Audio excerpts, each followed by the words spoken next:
This is Fun Science Demos. I'm Jared. And I'm Naomi. Today, we're here to talk about the Da Vinci Derby.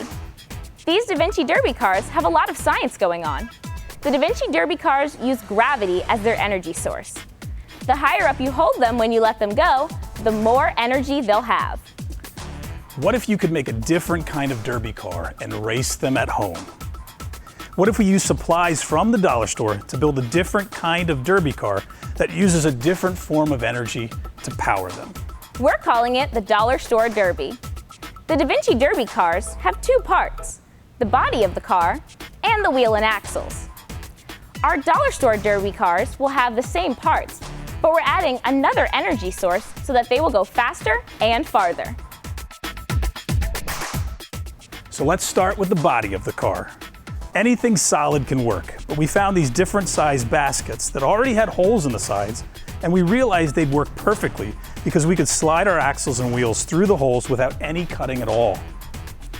It's always a good idea to get an adult to help you if you're going to do any cutting.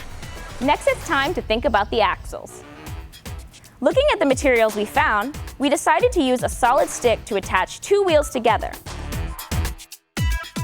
Then find something a little bigger that the solid stick would slide into. Our first attempt at building the wheels and axles left us with something that we could actually attach to the basket. But we realized we could make something that fit through the holes in the basket perfectly. We even figured out a way to use rubber bands to attach one part of the axle to the car. So now we have a working car. It's time to add some energy. We could tie some rubber bands together or dissect this toy and use the rubber band inside. We added the rubber bands and had some fun racing our cars. But scientists are always looking for ways to improve things and make them better. We started thinking that we might be able to make a stomp-powered car, but we weren't sure if it was going to work. Even the great artist, inventor, and scientist Leonardo da Vinci tried a lot of things that didn't work. It's all a part of science, and it's all a part of life. We started by making the stomp bottle that would power the car. Our first thought was a whoopee cushion. It did not work. The whoopee cushion popped. The only thing strong enough to hold up to constant stomping would be a plastic bottle. Next, we found this rubber ball that actually sucks snot out of little babies' noses. With some careful cutting, we got the rubber ball to fit perfectly over the empty bottle. We then realized that a plastic Kool-Aid bottle actually had the perfect top to fit into that rubber ball. This might just work. We built a bunch of cars that didn't work. We asked a lot of what-if questions until we found something that worked.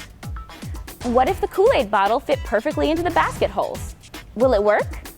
We finally found something that worked. And we couldn't help but think, can we make this work even better? We made some different cars that worked, and now it's your turn. Take a field trip to the dollar store and let the Da Vinci Derby be the beginning of your science experience. And let the stomping begin. Science. Stop and try. And wonder why.